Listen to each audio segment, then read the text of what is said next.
Of course, that it's a big responsibility, and I felt this responsibility from first minutes after full-scale invasion, because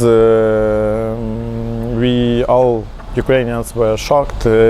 We didn't think about such Russian rockets which shelling through all Ukrainians regions, who exploded in Kiev, in different country, and it's big responsibility for me, because I'm the president of the biggest journalist association in Ukraine, National Union of Journalists of Ukraine. Before the beginning of full-scale invasion, we consisted of about 18,000 journalists. Our network consisted of 24 regional branches, so we big organization, and we received many requests from journalists who tried to survive from temporarily occupied territories, who want to support in their needs, who want to survive as for them, as for their families. And we organize now our work as some I can compare as hotline. We created our own network, Journalist Solidarity Centers. It's special network of our union to assist 100 requests on safety equipment, on safety training, or some salaries, some emergency grants for journalists. And it's big responsibility and privilege to present brave Ukrainian journalists, but I'm thinking and I'm afraid about future and about how we can support Ukrainian journalists, and we want that Ukrainian journalists should have strength, should have feeling to possibility to be in our profession, because big challenge, or one of the biggest challenge, this war which continued more as full-scale invasion, more than 2.5 years.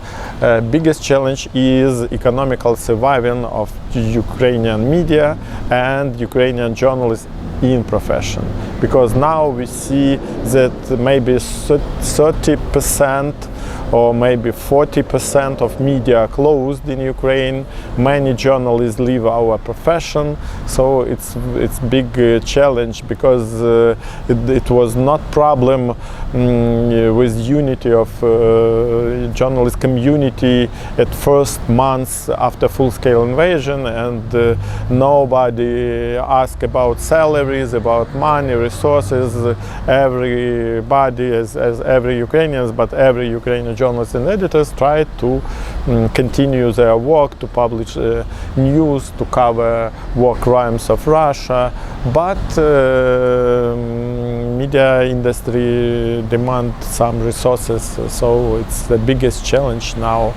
But of course the constant challenge is safety or maybe dangerous conditions through the war.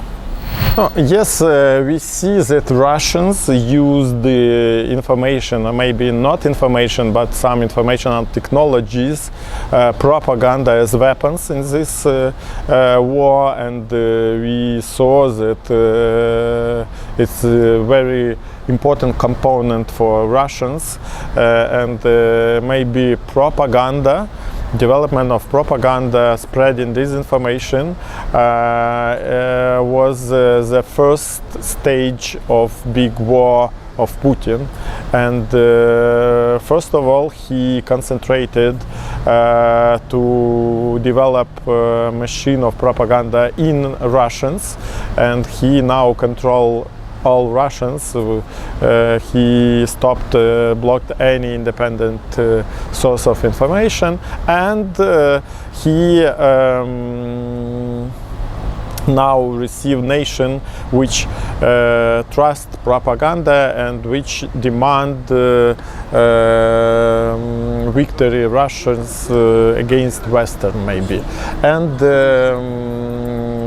Of course, we see that independent media journalists are targets for Russians during this war.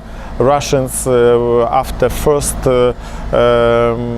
days of occupation, some of Ukrainian territories or city, they tried to arrest, to imprison Ukrainian journalists. They tried to stop their journalist job, and they started and created local propaganda media because they wanted to spread disinformation on temporarily occupied territory and neutralize any alternative sources.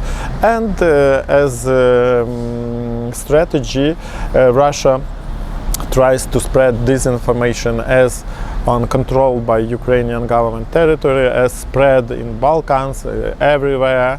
And in Ukraine there are many media organizations, Commission on Journalist Ethics, different fact-checking organizations who try to fight disinformation, to prepare some cases, and I think that for this moment maybe Ukrainian society protected maybe or not so sensitive to Russian mechanism of propaganda, but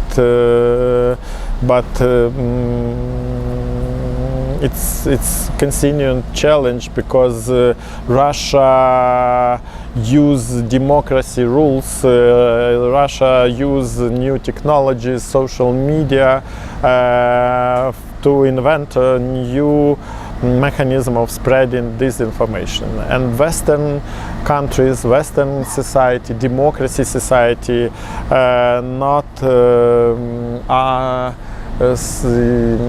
not demonstrate so leadership as Russia demonstrate, how they use new technologies, how they try to use, and how Russia try to use some agents in other countries to protect this disinformation and present that it's not disinformation, it's some alternative views or other. But I think that we should, as Ukrainian journalists, as Balkan journalists, as any journalists in democratic societies, we should exchange experience. We should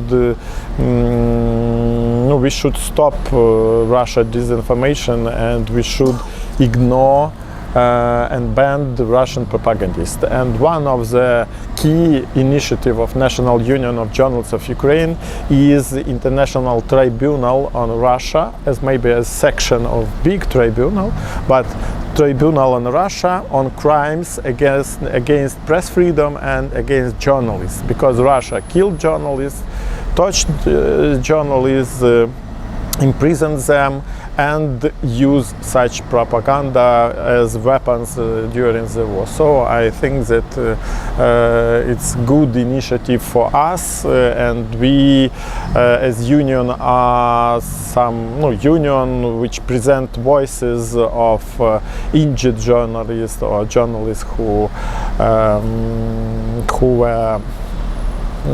suffered from Russians, and we fixed war crimes Russians against journalists because it's our fight against impunity.